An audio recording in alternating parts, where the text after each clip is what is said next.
오늘 우리에게 주신 하나님의 말씀은 신약성경 누가복음 1장 27절에서 38절까지입니다. 누가복음 1장 27절에서 38절까지의 말씀입니다. 저와 여러분이 한 절씩 교도하겠습니다. 제가 27절을 읽겠습니다. 다윗의 자손 요셉이라 하는 사람과 약혼한 처녀에게 이르니 그 처녀의 이름은 마리아라.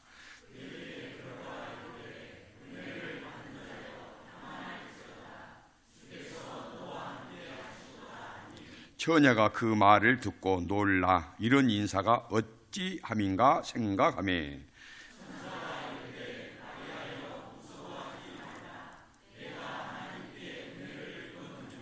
보라 내가 잉태하여 아들을 낳으리니 그 이름을 예수라 하라.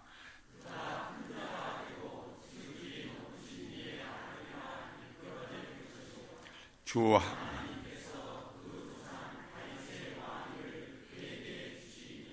영원히 야곱의 집을 왕으로 다스리실 것이며 그 나라가 무궁하리라.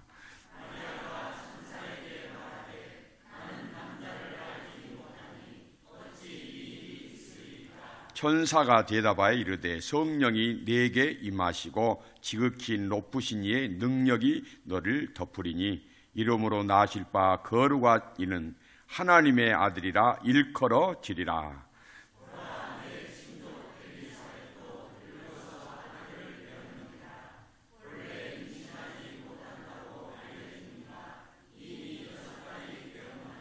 대저 하나님의 모든 말씀은 능하지 못하심이 없느니라.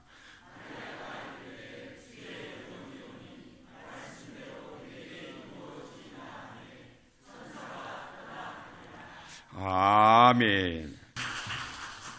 감사합니다. 우렁차고 힘이 있고 은혜가 됩니다. 찬양한 대로 하나님의 영광 받으실 줄로 믿습니다. 오늘 설교 제목은 말씀대로 내게 이루어지이다 입니다. 한번 같이 하겠습니다. 말씀대로 내게 이루어지이다. 오늘 우리는 성탄절을 하루 앞둔 대림절 넷째 주일 감사 예배를 드리고 있습니다. 지금으로 2000년 전에 이 땅에 오신 예수님 탄생을 축하하는 예배를 지금 드리고 있습니다. 왜 우리가 성탄 축하 예배를 드리는 것입니까? 아기 예수님으로 이 땅에 오신 분이 우리의 구세주이시기 때문에 우리가 성탄 축하 예배를 드리는 것입니다. 우리 중에 예수님을 직접 뵌 분은 한 사람도 없습니다. 2000년 전이라면 우리나라 신라의 시조 박혁거세가 알을 까고 태어났다는 그때입니다. 그때 지구 반대편 이스라엘에는 남자 없이 처녀가 혼자서 아이를 잉태하였습니다. 그 아이가 바로 메시아이신 우리 주 예수 그리스도입니다. 그 예수님은 나를 위해서 십자가에서 죽으시고 또 부활하신 우리의 구주가 되십니다. 그리고 그분은 우리의 찬양을 받으시기에 합당하신 성자 하나님이십니다. 오늘 본문 1장 32절을 보면은 그가 큰 자가 되고 지극히 높으신 이의 누구라 했어요? 아들이라 일컬어질 것이요. 지극히 높으신 이는 누구예요? 하나님의 아들이라 일컬어질 것이요. 35절을 보십시다. 35절 하반절을 보면은 이름으로 나실 바 거룩한 이는 누구의 아들이라? 하나님의 아들이라. 그래서 독생자 하나님, 성자 하나님 그렇게 말씀을 하는 거예요. 우리가 성부, 성자, 성령 이거 한 것을 이단, 특별히 신천지 같은 데서는 인정을 안 한단 말이에요. 그러나 분명하게 오늘 본문에서 말씀을 하고 있습니다. 성경학교 때 다 한번 찾아보셨고 확인했는데 기억이 나실란가 몰라요. 자, 구세주 성탄은 우리 주님 성탄은 구주 성탄은 우리가 아무리 이해하려고 하고 또 연구하고 공부하고 따져보아도 여러분 이것은 도저히 우리 인간의 이성으로는 이해가 안 되는 부분입니다. 황당한 이야기라 이 말이죠.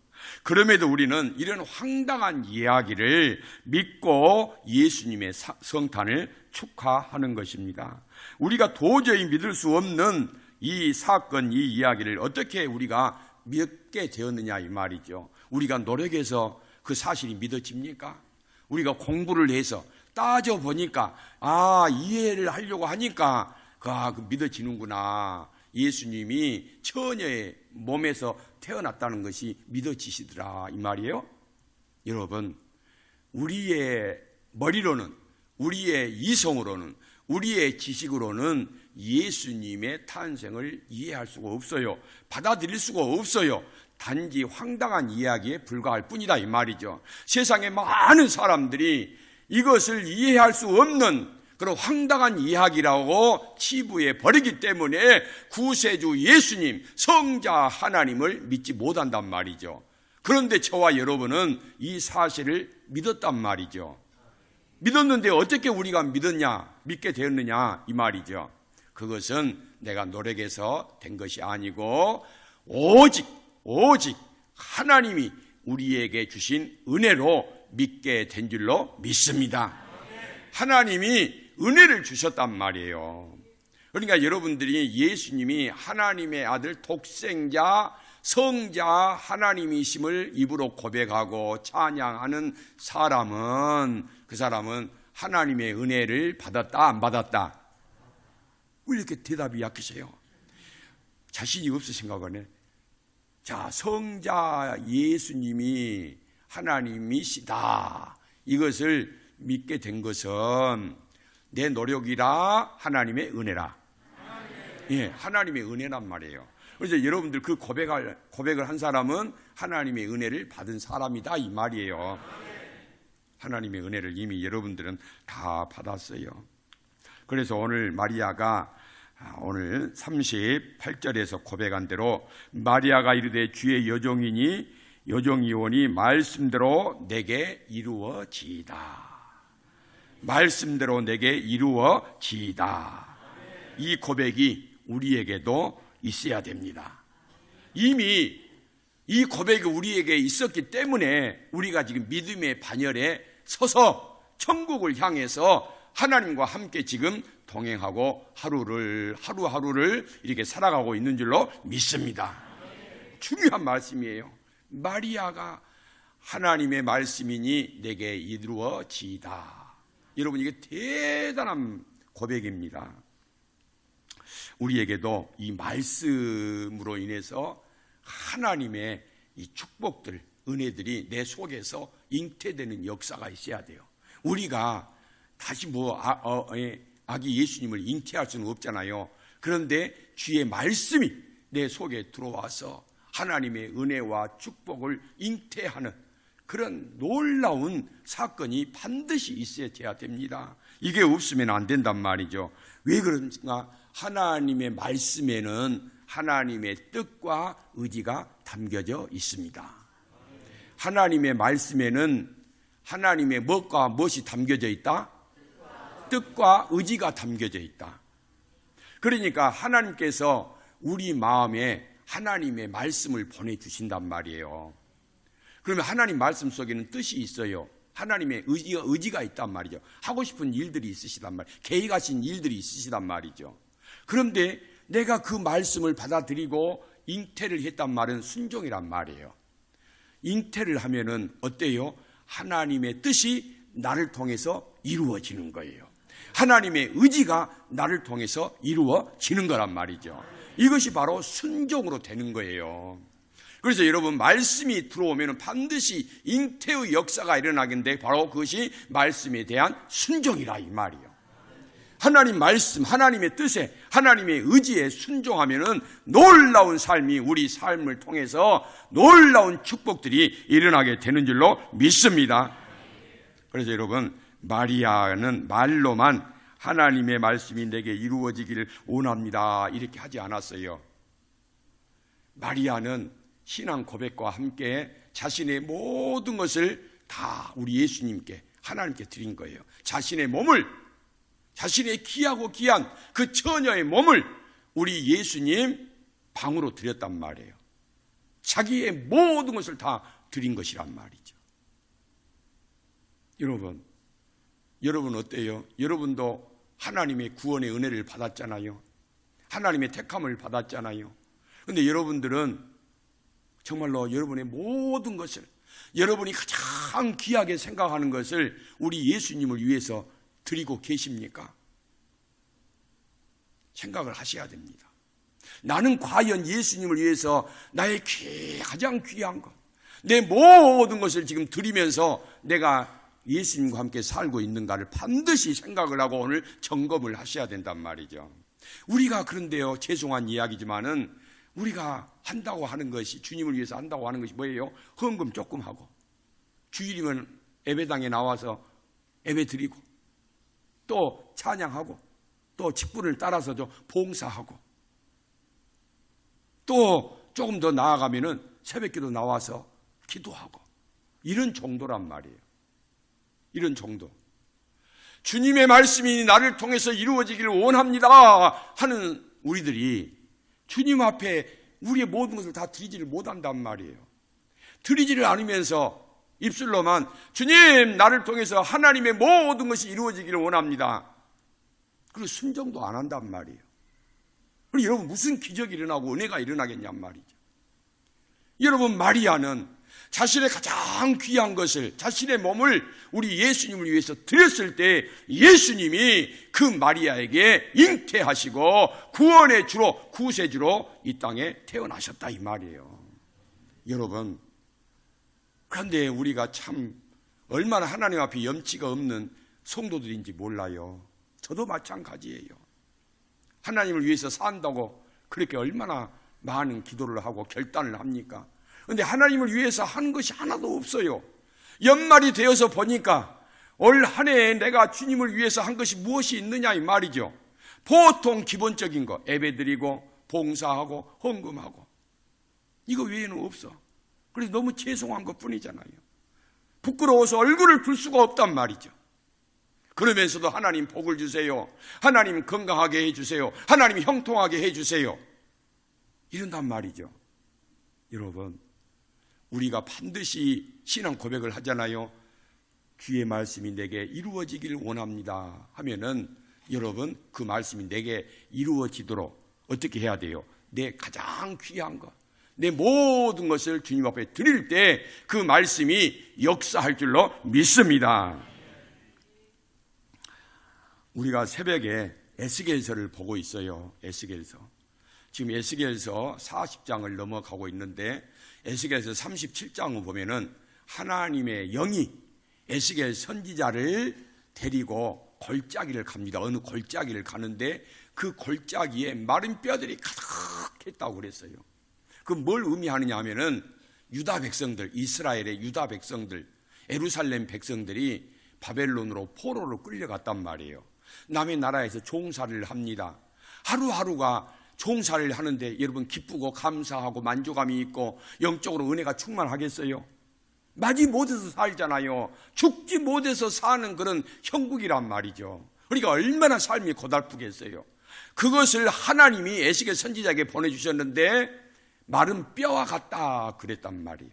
마른 뼈, 빼 말라가지고 아무 움직임도 없고 사람 역할도 할 수 없는 그런 지금 유다의 백성들이 그렇게 바벨론의 포로로 끌려가서 그 모양을 하고 있단 말이에요.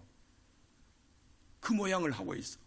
어떻게 보면은 지금 세상 사람들, 교회 밖에 있는 세상 사람들, 이 사람들이 정말로 겉으로는 폼나게 멀쩡하게 사는 것 같지만은 그들의 영은 빼빼 말라 있습니다. 빼빼 말라 있어요. 기쁨이 없습니다. 만족이 없습니다. 은혜가 없습니다. 사는 것이 목마르단 말이죠. 그러니까 그 목마름을 빼빼 말라 있는 상태에서 어떻게 해서든지 이 목마름을 해결하기 위해서 세상에서 더 분주하게 살고 열심히 살고 예를 쓰며 삽니다. 그런데 그건 해결이 안 된단 말이에요. 그런 마른 뼈들을 하나님께서 에스겔 선지자에게 보내주시고 말씀을 하십니다. 인자야, 이 뼈들에 대해서 말씀을 대언해라. 말씀을 대언하라. 그래서 에스겔 선지자가 하나님의 말씀을 대언하잖아요. 그러니까요, 그 마른 뼈들이 어떻게 돼요? 살이 다 생기기 시작을 합니다. 힘줄이 생기기 시작합니다. 가죽이 다 피부가 덮인단 말이죠. 그런데 이게 다가 아니에요. 하나님께서 그 사람의 모양을 회복한 사람들에게 마지막으로 생기를 불어넣으시라 그럽니다. 생기를 불어넣어. 그러니까 그 사람들이 온전한 하나님의 형상으로 회복이 된 거예요.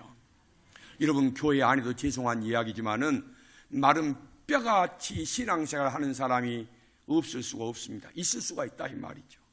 혹시 여러분들 가운데 하나님, 내가 진짜로 설교를 듣다 보니까 마른 뼈처럼 내 영이 빼 말라가지고 하나님을 기억하지도 못하고 하나님의 은혜라고 고백도 하지 못하고 사는 것이 아닙니다 하신 분들이 계시면 오늘 말씀을 듣다가 예배를 드리다가 여러분 회복되시기를 주님의 이름으로 축복합니다.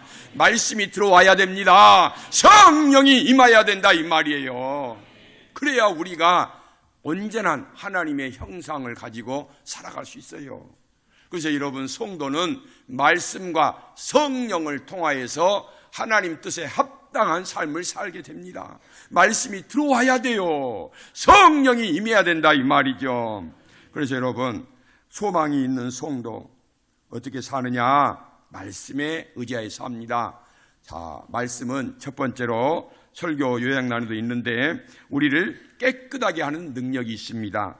말씀은 우리를 깨끗하게 하는 능력이다. 이제 첫 번째는 조금 다를 거예요. 그런데 에베소서 5장 26절을 보면은 물로 씻어 말씀으로 깨끗하게 하사 거룩하게 하시고, 말씀으로 씻어 깨끗하게 하사 거룩하게 하시고, 말씀이 우리 속에 들어오면 어떻게 해요? 우리의 모든 쓰레기 같은 것을 깨끗하게 씻어서 거룩하게 하신다 이 말이에요. 이것이 능력입니다. 말씀의 능력. 여러분, 말씀의 능력이 여러분의 속에 들어오시기를, 여러분 안에 임재하시기를, 말씀의 능력이 여러분의 심령에 떨어지시기를 주님의 이름으로 축복합니다. 말씀이 들어와야 된단 말이에요. 그래서 여러분, 빼빼 말라있는 여러분의 영이 회복이 돼야 돼요. 여러분이 영이 회복이 되면 범사가 잘 되고 뭐 하기를 원하노라? 강건하기를 원하노라. 영이 회복이 되면 다 하나님이 잘 되도록 축복을 하시는 거예요. 영은 빼빼 말라 있는데, 마른 뼈와 같은데 하나님 복 주세요, 하나님 형통하게 해주세요, 되는 일이 없어요. 하나님의 질서는 그게 아니라 이 말이죠. 하나님의 질서는 영이 말씀과 성령으로 풍성할 때에 모든 것이 잘 되도록 축복하시는 줄로 믿습니다. 그래서 자, 시편 19편 7절에서 10절을 보면은 하나님의 여호와의 말씀은 완전하여 영혼을 소생케 하며, 하나님의 말씀이 내 속에 들어오면 영혼을 소생하게 한다. 다시 살리시는 일을 하신다 이 말이에요. 뭐가요? 말씀이. 할렐루야. 하나님의 말씀은 우둔한 자를 지혜롭게 하며, 하나님의 말씀은 정직하여 마음을 기쁘게 하며, 하나님의 말씀은 순결하여 눈을 밝게 하고, 하나님의 말씀은 우리를 영원까지 이르게 하신다. 여러분, 이게 정말로 귀한 말씀이에요. 복 있는 말씀이란 말. 저는 제가 이 설교를 준비하면서 은혜를 받았어요. 하나님, 말씀을 저에게 보내주셔서 제 영의 눈을 밝게 하시고, 말씀을 보내주셔서 저를 깨끗하게 하시고, 말씀을 보내주셔서 우둔한 저를 지혜롭게 해주십시오. 여러분, 말씀은 이런 능력이 있는 줄로 믿습니다. 말씀이 중요한 거예요. 그래서 여러분, 말씀이 마리아에 하여금 그 말씀에 순종하고 아멘 했을 때 메시아 예수님이 잉태한 것이라니까요. 여러분, 말씀에 순종하면 놀라운 기적을 보게 될 줄로 믿습니다. 자, 그래서 말씀이 내 안으로 들어오면은 놀라운 일들이 있는데, 이 세상에 존재하는 것이 생물이든 무생물이든 세상 역사든 교회 역사든 모두가 다 하나님의 뜻대로 인도함을 받게 됩니다. 두 번째로 말씀의 능력은 뭐예요? 말씀의 능력은 히브리서 1장 3절에 보면은 그의 능력의 말씀으로 만물을 붙드시며 그랬어요. 하나님의 말씀의 능력은 만물을 붙드신다. 만물을 붙드신다. 여러분, 하나님이 천지 만물을 뭘로 창조하셨어요? 말씀으로. 그 말씀으로 창조를 하셨는데 그 창조하신 모든 세상의 것들을 뭘로 붙드신다? 말씀으로. 그러니까 여러분, 말씀이 여러분 속에 들어오면 말씀이 여러분을 단단히 딱 붙들어 주신단 말이에요. 흔들리지 않게 하신단 말이죠. 믿음의 사람이 되게 하신다 이 말이에요. 그래서 말씀을 가까이 해야 됩니다. 말씀이 여러분을 붙들도록 하시기를 바랍니다. 평생을 살아도 말씀의 능력도 경험해보지 못하고 체험해보지 못한 사람이 있을 수 있습니다. 여러분, 그분들은 이제 올 한 해는 이제 늦었으니까 내년부터 말씀의 사람이 좀 되어 보십시오. 말씀을 사모하면 하나님의 뜻과 의지가 내 속에 들어와서 나를 변화시키고 복되게 한단 말이죠. 그래서 하나님의 말씀 정말 중요합니다. 하나님의 말씀이 내 속에 들어오면 능력으로, 하나님의 말씀의 능력으로 나를 붙들어 주신다고 했는데 병든 나를 고치시고, 할렐루야, 귀신 들린 자를 귀신이 떠나게 하시고, 내 삶에 어려움과 고난이 있으면 말씀의 능력이 그 어려움과 고난을 물리치게 되고, 내 삶에 폭풍 같은 그런 물결이 파도가 쳐서 내 삶이 안정이 안 될 때에도 말씀이 들어오면 내 삶이 평안해질 줄로 믿습니다. 자, 세 번째로 말씀을 멀리하면 부패해집니다. 말씀을 멀리하면 부패해진다. 사람이 부패해지고 타락해진단 말이죠. 신명기 8장 3절을 보면 사람이 떡으로만 살 것이 아니요 하나님의 입에서 나온 무엇으로 살 것이다? 말씀으로 살 것이다. 할렐루야. 신앙생활하면서 말씀을 등한시하면 안 됩니다. 말씀을 멀리하면서 은혜생활 할 수가 없습니다. 하나님이 그렇게 만들어 놓으셨단 말이에요. 말씀 멀리하고 은혜생활하고 말씀 멀리하고 복받고 말씀 멀리하고 믿음 좋은 사람, 그건 될 수가 없어요. 하나님의 영의 질서가 뭐냐? 말씀의 사람이 되면은 믿음이 견고해지게 되고 하나님의 은혜가 들어오게 되고 복 있는 삶을 살게 된다 이 말이죠. 자, 네 번째로 말씀의 사람은 성령이 함께 하십니다. 고린도전서 12장 8절을 보면 어떤 사람에게는 성령의 지혜의 말씀을, 어떤 사람에게는 성령이 지식의 말씀을 주신다 그랬어요. 그래서 여러분, 성령은요 우리 사람들에게 필요한 은사를 부어주십니다. 뭘 통해서? 말씀으로. 그래서 말씀으로 어떤 사람은 지혜로운 사람이 되고 어떤 사람은 지식의 사람이 된단 말이죠. 그러니까 여러분, 얼마나 복 있는 사람이 되겠어요? 그래서 여러분, 특별히 신앙생활 하시는 우리 여러분들 항상 말씀을 가까이 하시기를 바랍니다. 예. 다섯 번째로 말씀은 나를 단련합니다. 시편 105편 19절을 보면 말씀이 그를 단련하신다 그렇게 나와 있습니다. 시편 107편 20절에 보면 그의 말씀을 보내어 그들을 고치시고 위험한 지경에서 건지신다, 위경에서 건지신다 그랬어요. 날마다 내 삶이 위험한 자리에 있고 고통의 자리에 있어도요 말씀이 나를 붙들어 주기 때문에 거기에서 단련시키고 믿음으로 강건하게 하셔서 거기서 건져 주신다 이 말이에요. 할렐루야. 말씀을 여러분들이 아멘하고 받아들여야 된단 말이에요. 마리아가 하나님의 말씀을 아멘 했던 것처럼 우리도 하나님의 말씀을 아멘 하고 내 심령에 새겨야 된단 말이에요. 그때부터 말씀이 능력으로 역사합니다. 여러분, 올 한 해 어떻게 사셨어요? 정말 하나님 앞에 감사하며 하나님의 말씀이 하나님 뜻대로 이루어지기를 원합니다 하고 여러분 순종하며 사셨습니까? 아니면은 늘 죄송하고 후회스러운 삶을 사셨습니까? 말씀의 사람, 성령의 사람은 후회가 많을까요? 기쁨이 많을까요? 어떻게 잘 아시네요. 그러면 어떻게 살아야 될 것인가는 답이 딱 나왔잖아요. 여러분, 말씀과 성령의 사람은 후회하는 삶을 살질 않아요. 기뻐하며 삽니다. 만족하며 삽니다. 감사하며 삽니다. 여러분, 미국 저는 가보지 않았지만 LA의 한인타운에 가면은 교회 간판이, 우리 한국 교회 성도들이 모이는 교회가 있는데, 그 교회 간판이, 교회 이름이 뭐냐면은 또 감사 교회, 그런 교회가 있대요. 그 교회를 본따 가지고 서울 강동구에도요, 이 또 감사 교회가 있어요. 그런데 여러분, 우리 이 한인들이, LA에서 한인들이 얼마나 사는 것이 고달팠으면 감사하고 삽시다. 지금 방금 감사했는데 또 감사하고 삽시다. 작은 일에 감사했으면 큰 것에도 감사합시다. 어제 감사했는데 또 오늘 감사합시다. 그런 의미로 그렇게 한 것 같아요. 여러분, 우리가 하나님의 말씀과 성령으로 충만하면은 후회, 미련, 이것이 아니에요. 항상 뭐가 있어요? 기쁨이고 은혜고 감사라, 이 말이죠. 그래서 지난 2023년 우리가 살아오면서 다 하나님의 은혜입니다, 이렇게 고백하신 분은, 진짜로 마음에 진실되게 고백한 분은, 그 사람은 바로 말씀과 성령의 사람인 줄로 믿습니다.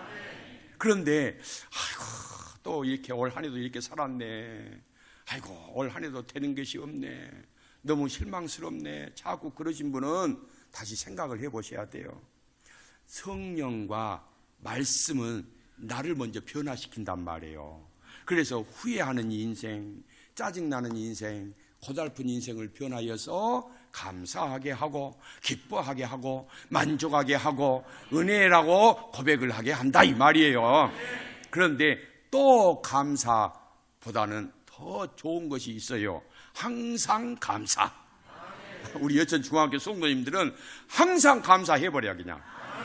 그래서 올해 항상 감사 못한 거 내년에는 정말로 일마다 때마다 항상 감사합니다, 하나님 은혜입니다, 하나님 감사합니다, 그렇게 살면은요, 그것이 바로 내 안에서 하나님의 말씀이 이루어지는 그런 놀라운 역사의 삶을 산 것인 줄로 믿습니다.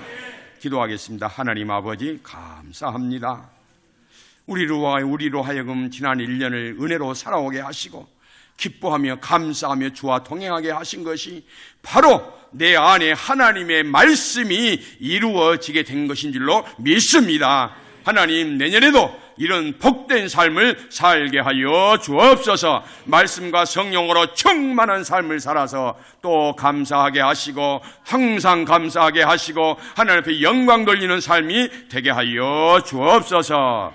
예수님 이름으로 기도 올리옵나이다. 아멘.